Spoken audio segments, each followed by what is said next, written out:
Hi everyone, welcome back. Today we're going to be diving into all things Sweetie Nail Supply, and I have a huge haul here for you of all things color palette related to Valentine's Day. So we're going to be diving into some reds, some pinks, and a lot of sparkly goods, and a little bit of purple because you cannot have Valentine's Day without a splash of purple.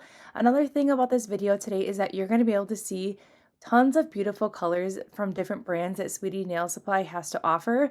So you're going to get a good feel on all these beautiful colors and to get to see if a color is going to be right for you. I know sometimes when you're scrolling through a website and trying to look at the colors, it's kind of hard to see what the color truly is going to look like. So hopefully in this video, you can see some beautiful colors that are not only perfect for Valentine's Day, but great for that upcoming spring season as well. So for this style video, we're going to keep it more on the relaxation side, and we're just going to dive into all these colors.